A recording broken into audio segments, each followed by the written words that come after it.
कि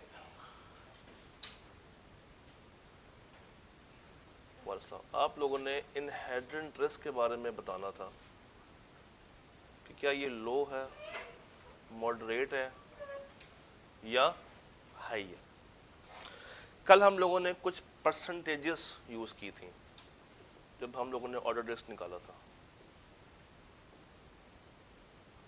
कभी हम 90% यूज कर रहे थे, कभी 60 यूज कर रहे थे और कभी 30 या 40% भी यूज किया होगा कल। ये परसेंटेजेस स्टैंडर्ड ने नहीं दी। स्टैंडर्ड इसको मेजर करता है हाई, मॉडरेट और लो पे, मगर समझने के लिए हमें इनका यूज करना पड़ता है ताकि आपको वो मल्टीप्लिकेशन वाला एस्पेक्ट समझ आ जाए।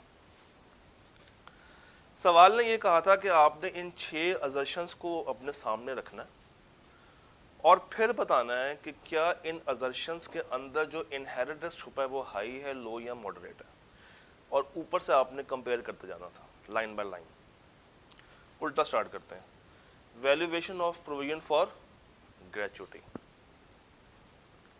ग्रेचुटी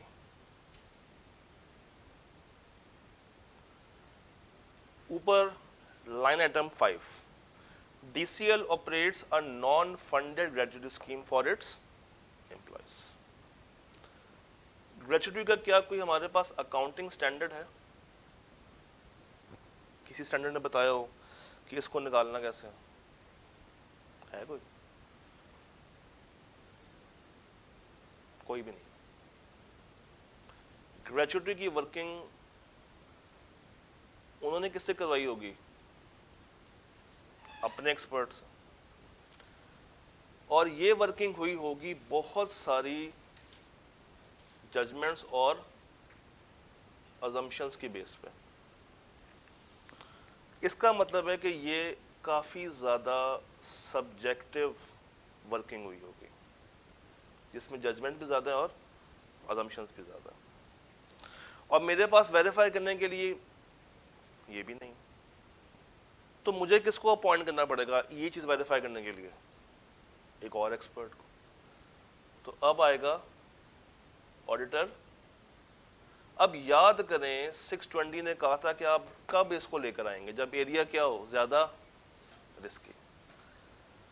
तो इस एरिया में बाय डिफॉल्ट जो इनहेरेंट रिस्क है वो क्या है? हाई। आपने करना ये था, 3 कॉलम बनाने थे। यहां पे आना था वैल्यूएशन फॉर ग्रेचुटी, यहां पे हाई, और यहां पे उसकी रीजन। और रीजन क्या है? ये सारी बात ऐसे करना था ये सवाल। अब आगे देखते हैं। Accuracy of long term finance. Long term finance, और long term loan was obtained in 2007। 10 सालों के लिए था to finance the existing plant. Long term loan लिया हुआ है। लॉन्ग टर्म लोन अगर एक कंपनी लेती है तो किससे लिया होगा? नॉर्मली बैंक से लिया होगा। तो यहां पे आ गया लॉन्ग टर्म लोन, ये लिया होगा बैंक से, और एक वर्किंग बैंक ने बनाई होगी और एक वर्किंग इन्होंने बनाई होगी। लॉन्ग टर्म लोन को जब आप फाइनेंशियल्स में शो करते हैं तो पीछे की एक वर्किंग कहलाती है, उसका नाम होता है अमोर्टाइजेशन स्केड्यूल। नाम सुना है कभी?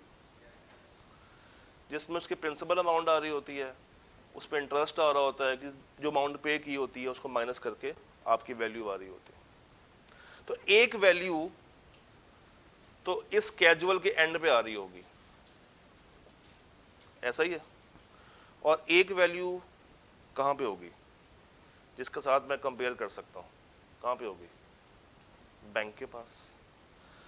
तो बैंक को अगर मैंने पूछना है कि भाई इन्होंने जो आपसे लोन लिया हुआ है उसका बैलेंस आपके पास क्या आ रहा है, तो मैं कौन सा प्रोसीजर यूज कर सकता हूं उन 7 में से? एक्सटर्नल कंफर्मेशन, इसका मतलब है कि एक वर्किंग बैंक ने बनाई हुई है, एक वर्किंग इन्होंने बनाई हुई है, दोनों को आपस में कंपेयर करके मैं बड़ी आसानी से पहुंच सकता हूं। तो इतना इस एरिया में रिस्क नहीं है। अब लो करूं या मॉडरेट करूं, ये सवाल है। तो आप सियासी जवाब देंगे, लो स्लैश मॉडरेट या लो टू मॉडरेट।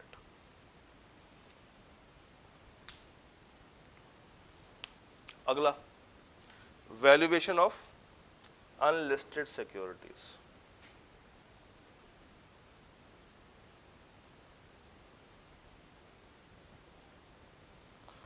ये कौन सी होती हैं? अनलिस्टेड कंपनीज कौन सी होती हैं? जो स्टॉक में नहीं होती, मगर ये भी अपने शेयर इशू कर सकती हैं। तो इनके शेयर स्टॉक मार्केट में हमें रेडिली अवेलेबल नहीं है। इसका मतलब है कि हमें इन शेयर्स की फेयर वैल्यू निकालने में मुश्किल पेश आएगी। तो इसमें रिस्क क्या है? इनकी फेयर वैल्यू को आइडेंटिफाई करना। अब जो काम आपने किया ग्रेजुटी के साथ, वही काम यहां पे लगेगा, क्योंकि ये भी रेडिली अवेलेबल नहीं होती फिगर, और ये भी फिगर रेडिली अवेलेबल नहीं होती। इसको भी आपको वेरीफाई करने के लिए किसको बनाना पड़ेगा? तो उसका भी रिस्क क्या होगा? हाई।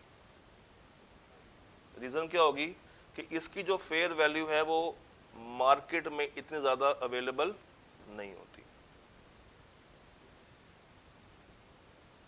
तो यहां पे रिस्क हो सकता है, यहां से फ्रॉड किया जा सकता है।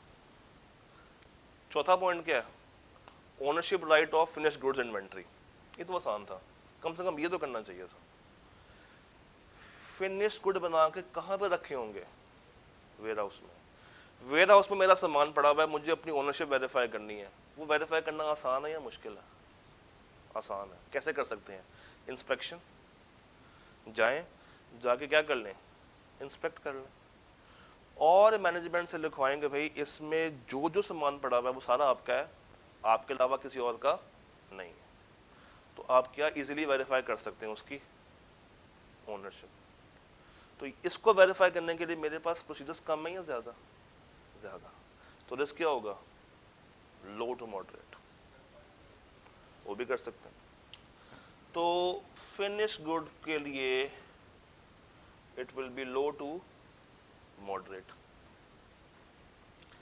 वैल्यूएशन ऑफ ट्रेड रिसीवेबल्स, वो कहता है इन एडिशन टू होलसेलर्स आपके पास गवर्नमेंट भी है और रियल एस्टेट भी है जिसको आप माल बेचते हैं। यानी कि इन्होंने अपने कस्टमर्स को सेग्रीगेट किया हुआ है। तीन तरह के हैं। कौन कौन से? गवर्नमेंट, रियल एस्टेट और होलसेलर्स। सेल जो वो करते हैं उसके पीछे कंट्रोल लगा हुआ है कि सबसे पहले क्रेडिट कंट्रोल डिपार्टमेंट वेरीफाई करता है कि उधार पे माल देना है या नहीं देना। However payment from the government departments are often delayed. Government जो है वो पैसे डिले कर देता, सिक्योर्ड है। एक इनके पास अथॉरिटी भी बैठी हुई है।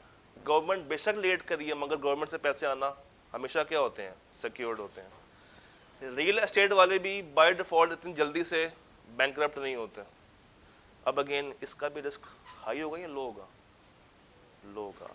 और आप वेरीफाई भी कर सकते हैं, जैसे आपने बैंक से वेरीफाई किया है थ्रू एक्सटर्नल कंफर्मेशन, तो यहां पे भी 505 लगा के आप उसकी वैल्यूएशन वेरीफाई करवा सकते हैं। तो रिस्क क्या होगा? वही लो लिख लें, स्लैश डाल के मॉडरेट लिख लें, या लो टू मॉडरेट लिख लें, आप कोई भी यूज कर सकते हैं। Valuation of factory plant, first line पे आ जाए। DCL is presently operating in poor economical general conditions, और इसको सामना है टफ कंपटीशन का, क्योंकि मार्केट में लो प्राइस्ड सीमेंट भी अवेलेबल है। फैक्ट्री का पूछ रहा है या फैक्ट्री प्लांट का पूछ रहा है? फैक्ट्री प्लांट, यानी कि प्रॉपर्टी प्लांट इक्विपमेंट की तरफ आ जाए। स्टैंडर्ड कौन सा? 16 के साथ क्या लगेगा? 36। अब 36 बेसिकली क्या करता है? हमें इम्पेयरमेंट की वर्किंग देता है कि कैसे इम्पेयर करना है, फॉर्मूला क्या है, मगर कितना इम्पेयर हुआ है ये चीज सब्जेक्टिव है, और ये डिटरमिन कौन करेगा आके, उनका एक्सपर्ट, और उसको काउंटर कौन करेगा आके, हमारा एक्सपर्ट। तो इस केस में भी दो एक्सपर्ट शामिल हो गए, एक मैनेजमेंट का और एक ऑडिटर का। तो यहां पे भी रिस्क क्या होगा मेरा, हाई।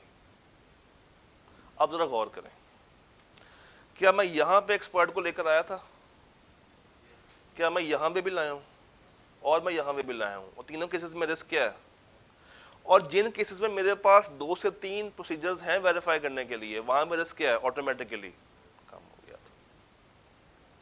तो ये सवाल ऐसे होने वाला था। हाँ,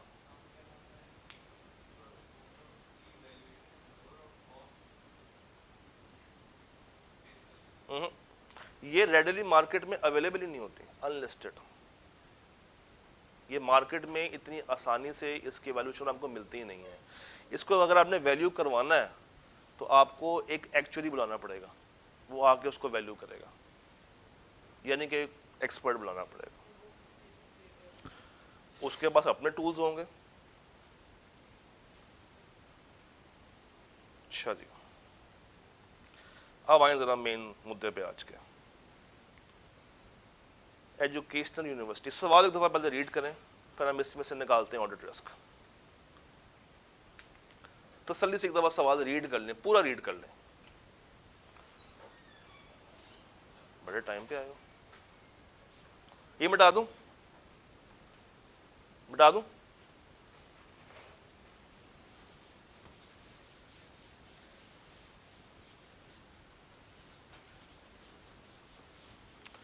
याद रखिएगा, जब भी एग्जाम में रिस्क का सवाल अटेम्प्ट करने के लिए बैठें, पहली चीज जो आपके माइंड में होनी चाहिए कि ये आपने आखिरी घंटे में करना है। दूसरी चीज आपके माइंड में होनी चाहिए कि सवाल में रीडिंग बहुत इंपॉर्टेंट रोल प्ले करती है। जितना अच्छा सवाल को रीड करेंगे और अपना दिमाग खोल के सॉल्व करने लगेंगे, सवाल बहुत ही जल्दी और आसानी से सॉल्व भी हो जाएगा। स्प्रिंग सोना,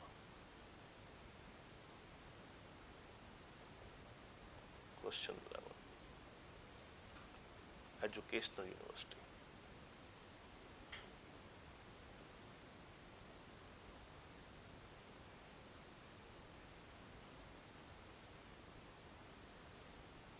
तसल्ली से सवाल पढ़िएगा।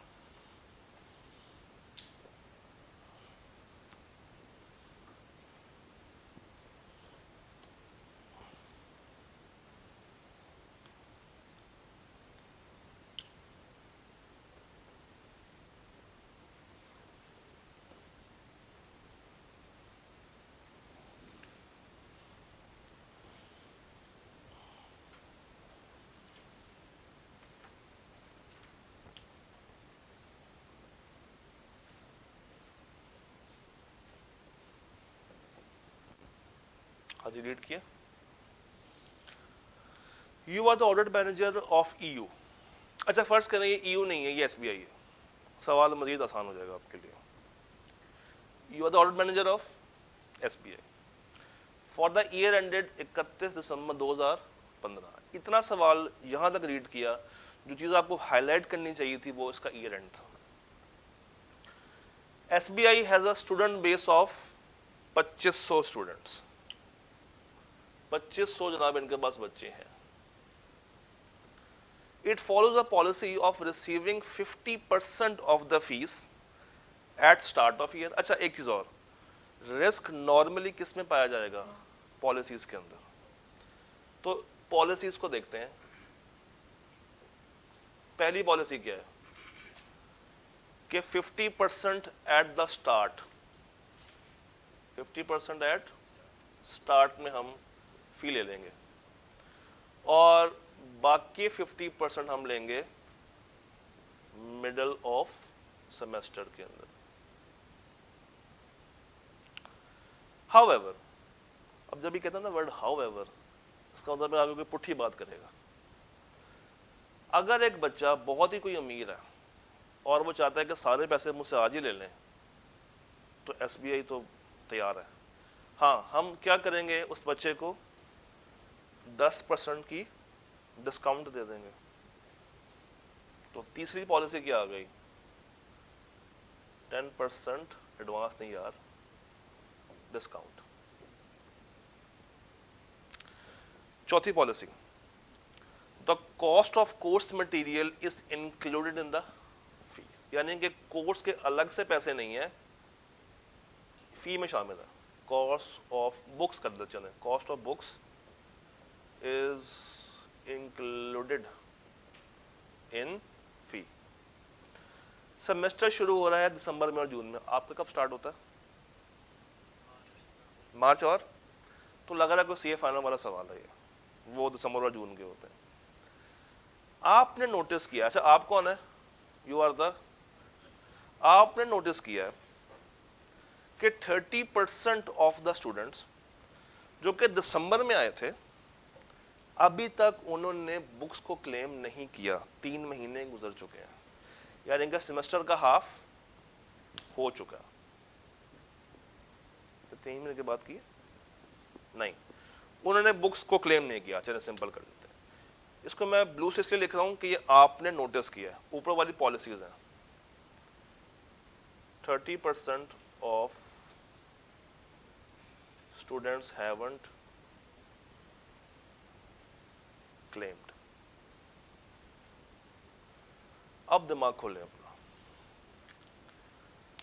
50% पैसे स्टार्ट पे ले रहे हैं,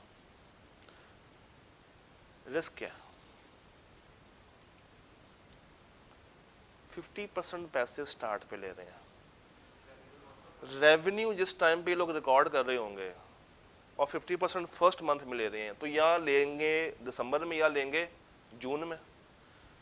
मैचिंग कॉन्सेप्ट क्या कहता है,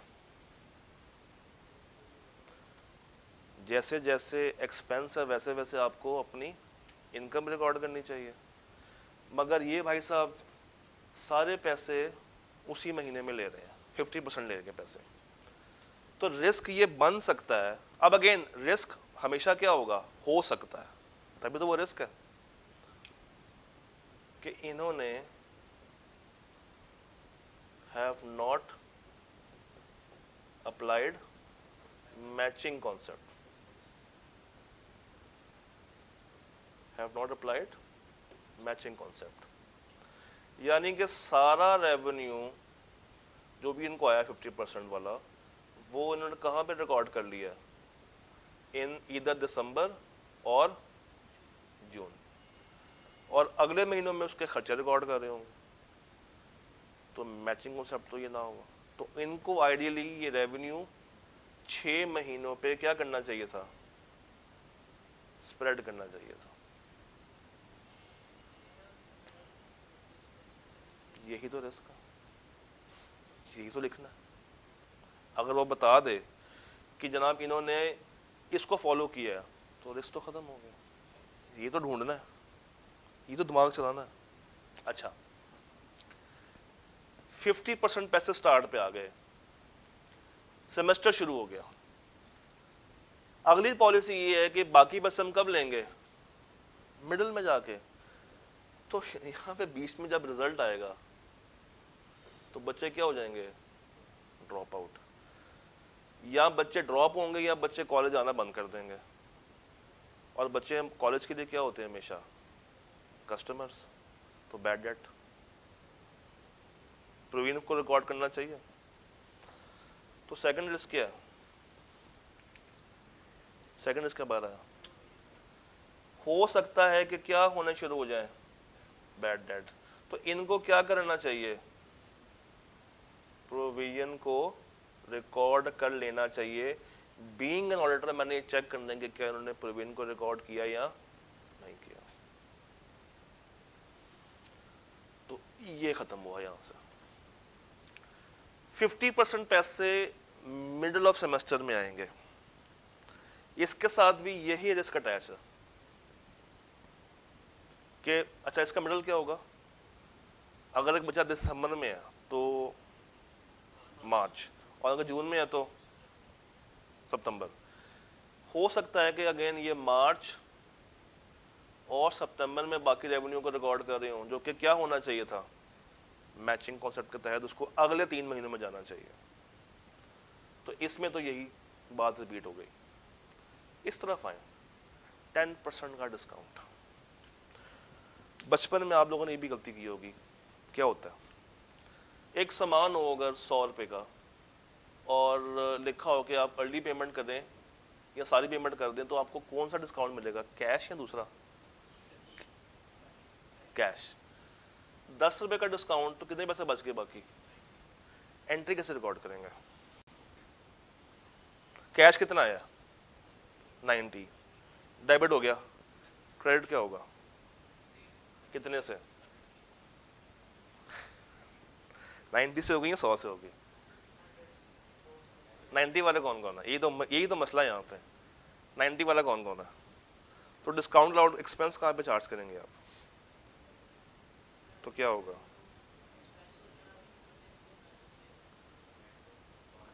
मैं 2 एंट्रियां लिखता हूँ यहाँ पे, आपने बताना सही वाली एंट्री कौन सी है।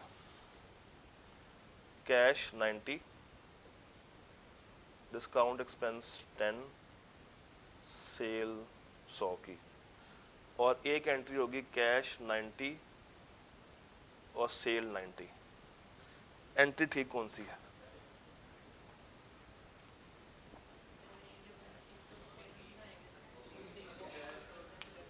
डिस्काउंट 2 तरह के होते थे, जरा बताएंगे कौन सा?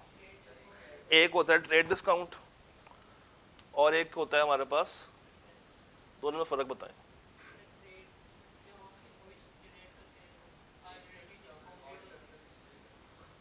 क्या? किसका नहीं करते ये बताइए ना। ट्रेड डिस्काउंट क्या होता है? FR1 में है ये, FR2 में भी होगा ना, पढ़ा भी होगा आप लोगों ने।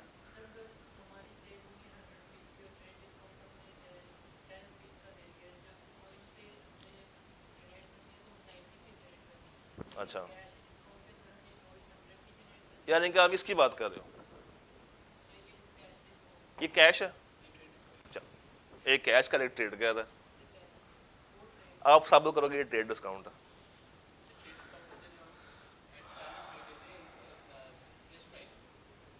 अच्छा, तो कैश कौन सा होता है? कैश होता है सेटलमेंट वाला, जो आप बाद में देते हैं। जो शुरू में दिया जाता है वो कौन सा होता है? वो ट्रेड डिस्काउंट होता है। तो अब मुझे बताएं, अगर आप आईकैब में बैठे हो, वो चीज़ दिमाग में ना आ रही हो, तो फिर इतनी फनकारी मारने की ज़रूरत नहीं है। आप सिंपल ये लिख दें कि रिस्क है कि इन्होंने डिस्काउंट की ट्रीटमेंट सही नहीं की, बस। फंसना नहीं है कि ये ट्रेड है या ये कैश है। अगर तो लॉजिकली साउंड है तो बेशक एंट्री बना के समझा दें, बट अगर आप वहाँ पे बैठे लॉजिकली साउंड नहीं, आपका ख्याल किसी और जगह पे जा रहा है, तो फिर आपको अपने आप को गलत साबित नहीं करना, सिर्फ ये बता देना है कि इन्होंने डिस्काउंट के साथ जो हरकत की है वो सही नहीं है। रिस्क ये है कि डिस्काउंट की जो एंट्री होगी या जो डिस्काउंट का खर्चा होगा वो सही से एलोकेट नहीं हुआ होगा। अब बाय द वे, ये ट्रेड है या कैश है? ये ट्रेड डिस्काउंट है। तो एंट्री कौन सी?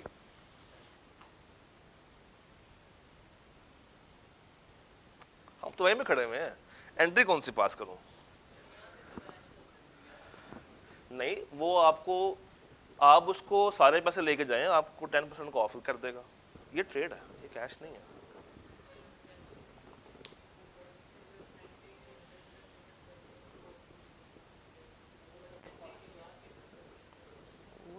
वो तो एक पॉलिसी है ना कि 10 दिन, ये 10 दिन फिक्स थोड़ी है, कोई एक हफ्ता कर सकता है, कोई 2 हफ्ते कर सकता है। R1 कोई पढ़ा साथ साथ? पास किए व्यवस्था हो गया होगा। अच्छा, वो तो आप सब ने पढ़ी होगी। चलिए, मैं आपको होमवर्क दे रहा हूँ, अब आपने मुझे कल बताना है कि इसका ट्रीटमेंट क्या होगी। मुझे नहीं पता, ये मुझे आपने कल साबित करना है, ये आप मुझे कल साबित करेंगे। हो सकता है कि शायद आपको आईकैब में इस तरह का कोई ना कुछ सिनेरियो मिल जाए, थोड़ी सी वर्किंग करके आएंगे तो शायद वहाँ पे अच्छा परफॉर्म कर लें। मैं शायद मॉक में डालूँ, खैर cost of books is included in fee, क्या रोल है? कॉस्ट ऑफ बुक्स फी में शामिल है। सेग्रीगेशन, सेग्रीगेशन, जो पैसे आ रहे हैं, जो 100 रुपये आ रहा है, ये 100 रुपये में से बुक्स को कितना चार्ज होना है और फी में कितने पैसे जाने हैं। हो सकता है कि वो सारे पैसे किस में चार्ज कर दें, फी में। हो सकता है कि वो सारे पैसे किस में चार्ज कर दें, और अगर गलती से सेग्रीगेट करने बैठ भी जाएं तो सही अमाउंट पे या सही परसेंटेज के मुताबिक सेग्रीगेशन ना। फिर एक और रोला भी है यहाँ पे, ये जो डिस्काउंट दे रहे हैं, चाहे वो कैश है चाहे वो ट्रेड है, बाद की डिबेट है, ये रिस्क इसके साथ में जुड़ जाता है कि ये डिस्काउंट आया बुक्स में से देना है, ये डिस्काउंट आया फी में से देना है, या दोनों में से देना है, और अगर दोनों में से देना है तो कितना कितना देना है। हाँ, अगर तो आपको एग्जाम में पक्का आता है तो वो जो होती है टीपी, ट्रांजैक्शन प्राइस, उसके मुताबिक वो जो 5 रूल्स होते हैं वो लगा के सॉल्व कराइएगा, मगर फंसना नहीं है। इस सवाल को अगर करना आ जाए तो दिमाग में बहुत सारी बातें आती हैं, सारी बातें करनी भी नहीं है, मगर अगर आपको आता है तो लिख सकते हैं। हाँ, लगा सकते हैं। अच्छा, 30% ऑफ द स्टूडेंट्स ने बुक्स अभी तक क्लेम ही नहीं की, क्या रिस्क है? आपने ऑर्डर बन के सोचना है, इसमें तो स्केप्टिक हो ज्यादा।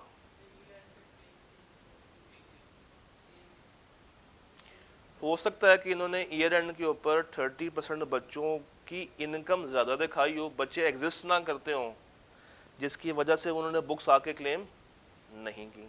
चलिए, एक तो ये बात हो गई। एक और बात बता दें, अज्यूम करेंगे कोई फेक सेल्स नहीं है, फिर क्या होगा?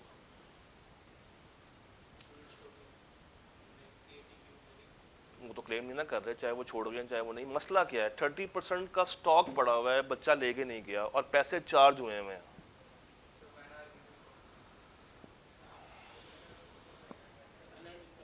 मुझे पता है कि बच्चा छोड़ के चला गया, बच्चे ने वापस नहीं आना, और मैंने इन किताबों की रेवेन्यू को फी में शामिल करके रिकॉर्ड कर लिया होगा, मगर क्या किताबें गई हैं उसको? मेरे पास स्टॉक में पड़ी हुई हैं, रीसेल हो सकती हैं। खातों में क्या आ रहा होगा, बिक चुकी हैं और रेवेन्यू भी आ चुका है, बट इसको मैं दोबारा से क्या कर सकता हूं, और रीसेल के जो पैसे आएंगे वो जेब में डाल सकता हूं। जो रीसेल करके पैसे आएंगे वो कहां पे जाएंगे?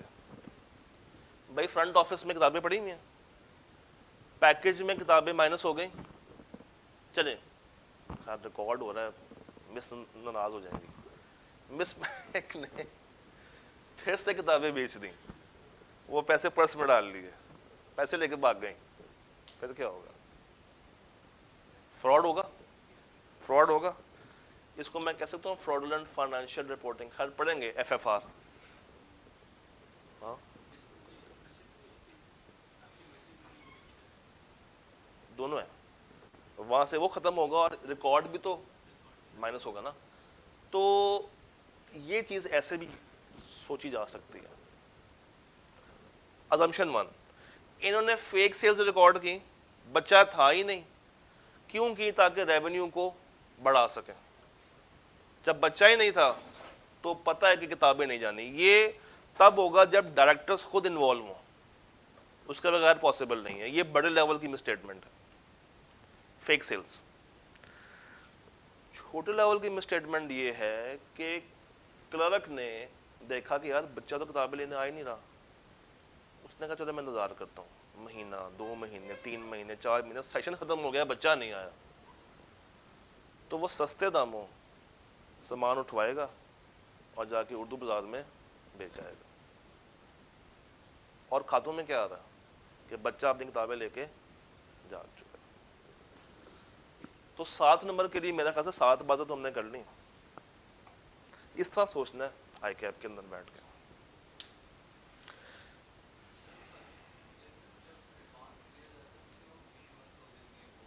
हाँ,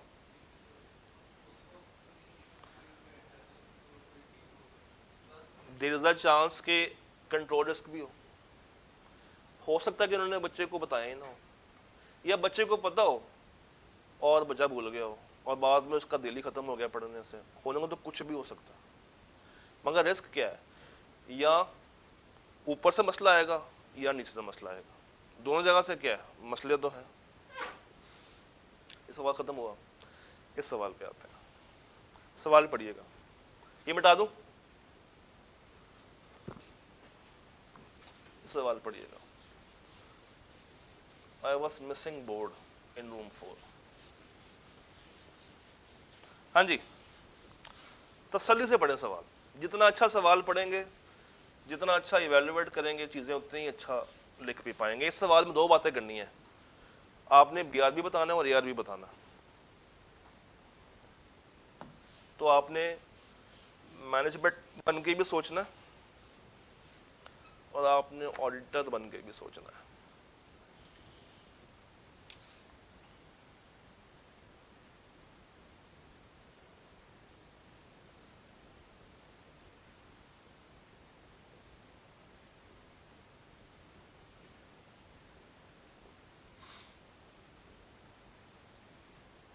DPL, ड्रैगन का पाकिस्तान का लिमिटेड।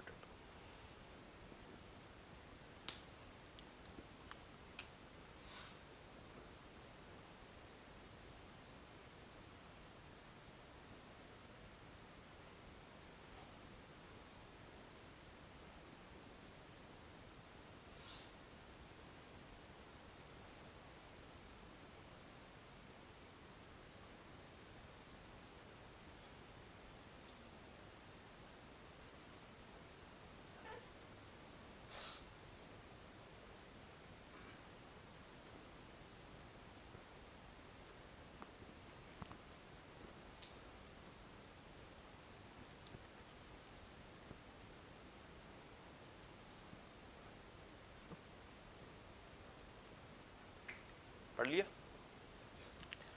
अब again reading, you are the audit senior responsible for the audit of DPL, a listed company। फौरन से लिस्टेड को हाईलाइट कर लेना चाहिए। DPL operates in the pharma industry, यानी कि फार्मा को हाईलाइट करना है, जहां पे आपको हाईली रेगुलेटेड रूल्स मिलते हैं फ्रॉम गवर्नमेंट। यानी कि ये इस तरह की कंपनीज हमेशा ही शिकंजे में होती हैं गवर्नमेंट के। जैसे ही कोई लेफ्ट राइट कोई गलत काम करेंगी, फौरन से इन पे क्या इंपोज हो जाएगा, फाइन। जैसे वो क्या करेंगी, नॉन कंप्लायंस। इनका जो मेन प्रोडक्ट है वो कौन सा है, ड्रग ए। इसका जो रॉ मटेरियल आता है वो आता है स्विट्जरलैंड से।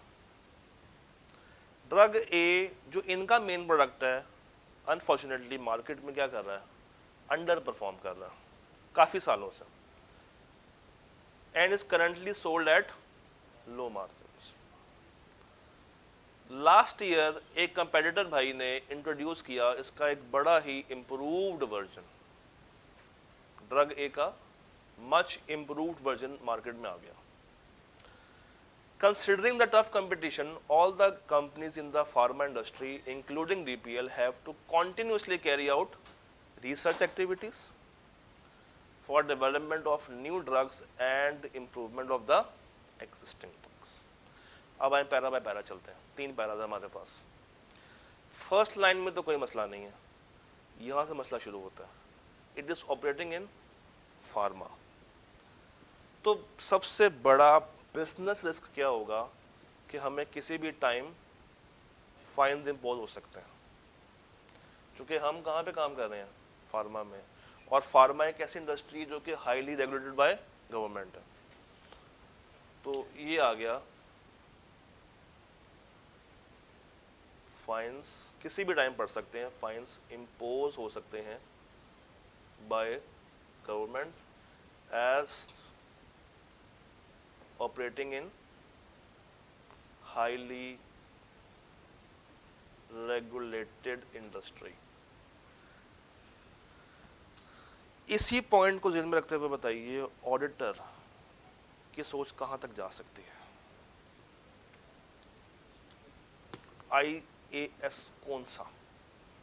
37, उसका नाम क्या है? Provisions, contingencies and contingent liabilities. Fines किसी भी टाइम पे इम्पोज किए जा सकते हैं, यानी कि क्या कंपनी ने IAS 37 की कंप्लायंस करके कंटिजेंट लाइबिलिटीज को रिकॉर्ड किया या नहीं किया? फिर एक बात बताएं, फाइन्स किसी भी टाइम पे इम्पोज किए जा सकते हैं। अगर एक कंपनी पे फाइन पड़ा हो तो क्या कंपनी मार्केट में वो बताएगी कि हमें फाइन पड़ा? नहीं। अगर वो बताएगी तो उसकी मार्केट वैल्यू गिरेगी। एक और आ गया बिजनेस रिस्क। हाँ, क्या? वही मार्केट वैल्यू, गुडविल, कुछ भी कह लो। अच्छा, रिस्क क्या आया कि फाइन्स इम्पोज हो सकते हैं एनी टाइम, एंड अगर कोई हो गया है तो इन्होंने उसको क्या किया होगा? छुपाया होगा, यानी कि एक्सपेंस को अंडरस्टेट किया होगा। तो ऑडिटर ने फौरन से किसके पास जाना है? इनके लॉयर के पास, और जाके उससे पूछना कि भाई बताओ आपने गवर्नमेंट को कितने फाइन पे किए हैं। अब अगेन कंपनी ये तो छुपा सकती है मगर इसकी पेमेंट नहीं छुपा सकती कि अगर आप लॉयर को, क्या हो गया, अगर आप लॉयर को पेमेंट कर रहे हैं तो किसी ना किसी मकसद से कर रहे होंगे। अच्छा,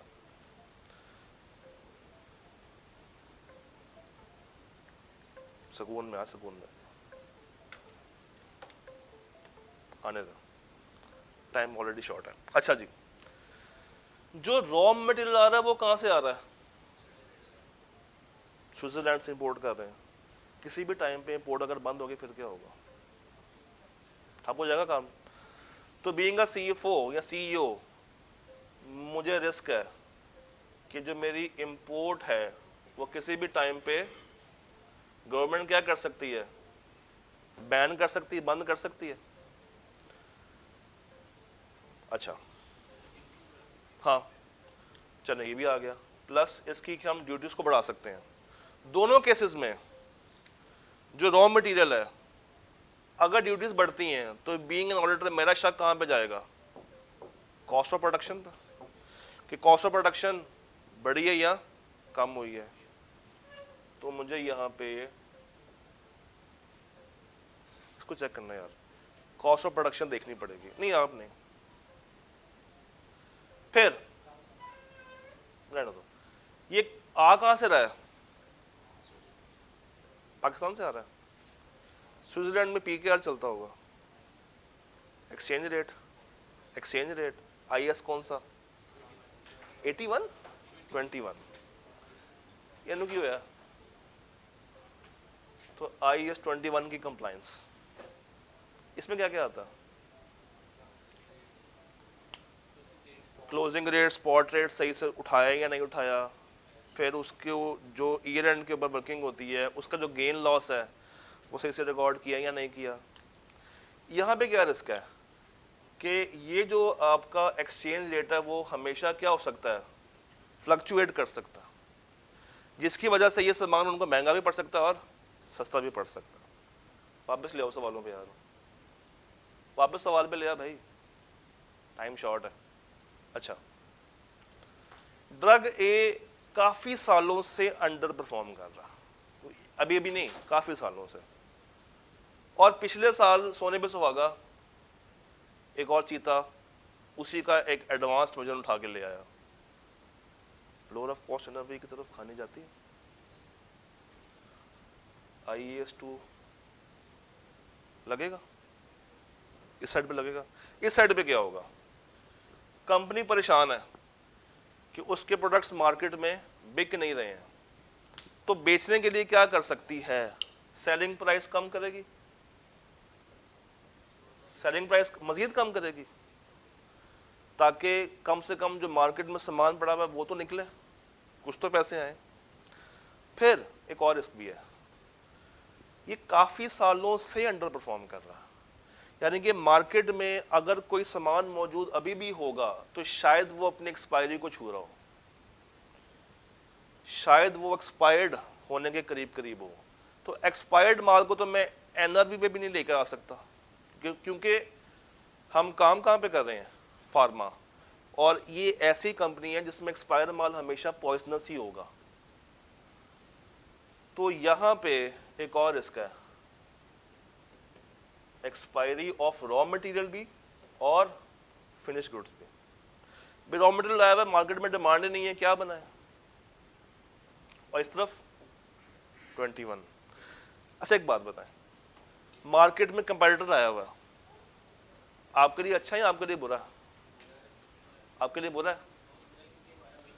एक तो हमारा मेन है, दूसरा पहले नहीं बिक रहा, और तीसरा कंपेटिटर भाई आके उसका एक मच इम्प्रूव्ड वर्जन ले आए हैं। क्या करूं, क्या करूं? हमारी गोइंग कंसर्न भी डाउट पे आ गई है। फिर ये जो पीपी जिसके ऊपर ये बन रहा है, ये भी क्या हो रही होगी आस्ता आस्ता, इम्पेयरमेंट। तो इम्पेयरमेंट की भी टेस्टिंग करनी पड़ेगी हमें यहाँ से,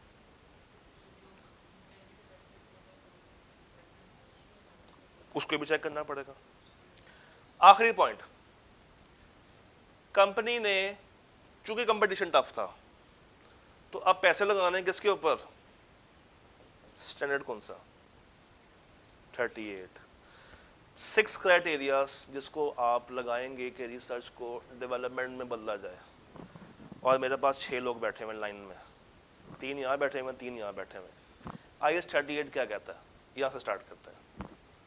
पहला क्राइटेरिया क्या है? हाँ, फ्यूचर इकोनॉमिक बेनिफिट्स जी। दूसरा, मैं आ रहा हूँ पीछे भी, मुझे पता है इनसे नहीं होना, मैं अगला आप लोग ही हैं सारे, किताबें खोल लें। हाँ जी, दूसरा क्राइटेरिया। तीसरा क्राइटेरिया क्या, रिसोर्सेज अवेलेबल हैं या नहीं। हाँ जी, खवातीन पे आते हैं। फिजिबिलिटी जो सबसे आसान था आपने बता के साइड पे हो गई। हाँ जी, हाँ, वेरी गुड, वेरी गुड। हाँ जी, हाँ जी, कॉस्ट को रिलायबली मेजर कर रहे नहीं कर रहे, यूज या बेच सकते हैं। एक्टिव मार्केट किसने बोलना था, तो उसकी एक्टिव मार्केट है या नहीं है। अब इसे सीखा गया, मुझे पता है कि आपको एग्जाम में भी ये 6 बातें याद नहीं आ रही होंगी, तो लिखने की जरूरत नहीं है। इतना बता दें कि अगर तो IAS 38 का क्राइटेरिया मीट हो गया तो आप इस रिसर्च को क्या बना सकते हैं, डेवलपमेंट बना सकते हैं। मगर रिस्क क्या है कि इन्होंने इसको क्या बना दिया होगा without following the criteria, development cost. इससे क्या हुआ होगा कि रिसर्च एक्सपेंस कम और मेरा एक डेवलपमेंट एसेट बढ़ चुका होगा, जिससे मेरे फाइनेंशियल्स को इम्पैक्ट आ सकता है। फिर एक और रिस्क है, इनके पास आपको लग रहा है कि पैसे हैं ऊपर, नहीं, तो जो ये रिसर्च स्टार्ट हुई है ये किसी लोन से हुई होगी। लोन कहाँ से लिया होगा, स्टैंडर्ड कौन सा, 21 नहीं, 21 नहीं, 23 बोरिंग कॉस्ट लग सकता है। और अगर बैंक लोन से लोन बैंक से लिया हुआ है तो इन्होंने क्या बनाया होगा, या हो सकता है कि इन्होंने बनाया हो एक स्केड्यूल, वो स्केड्यूल की वर्किंग सही है या नहीं। फिर इन्होंने जो लोन लिया होगा बैंक से, तो बैंक ने तो इनकी पहले फाइनेंशियल हालत देखी होगी और वो बहुत ही बुरी है, तो बैंक ने क्या डिमांड किया होगा, सिक्योरिटीज, कोवेनेंट्स। तो इन्होंने अगर दिए हैं तो क्या सही से डिस्क्लोज किया या नहीं किया। जो इंटरेस्ट रेट इनको चार्ज हो रहा है डेफिनेटली वो ज़्यादा होगा, उसके मुताबिक ये लोग अपना इंटरेस्ट माइनस कर रहे हैं, नहीं माइनस कर रहे। शायद आपको आंसर में इतनी बातें ना मिले, मगर दिमाग चलना चाहिए। कुछ बातें जो कि कॉमन है, जो आपको हर सवाल में मिलेंगी। एक IAS 37 वाली बात, ये हर सवाल में है। IAS 2 वाली बात हर सवाल में है। 21 वाली बात हर सवाल में है। लोन लिया है ये वाली बात हर सवाल में आपको मिलेगी। ये 4-5 बातें तो कंफर्म है, आप कोई भी सवाल पकड़ लें आपको लाजमी मिल जाएंगे। अब आपने काम करके आना है, आपने ना चाहते हुए भी, दिल नहीं भी मान रहा होगा, थके होंगे, उकताए होंगे, ये करना। इसका सोल्यूशन मैं आपको रात में ग्रुप में डाल दूंगा। डन। जुम्मा करीब करीब है, भाग सकते हैं आप लोग। अल्लाह हाफिज। अदरवाइज ये मैंने करवाना था, 10 मिनट है वैसे मेरे पास अभी, बट चलें, फिर आप लोग क्या ट्राई करेंगे। अल्लाह हाफिज।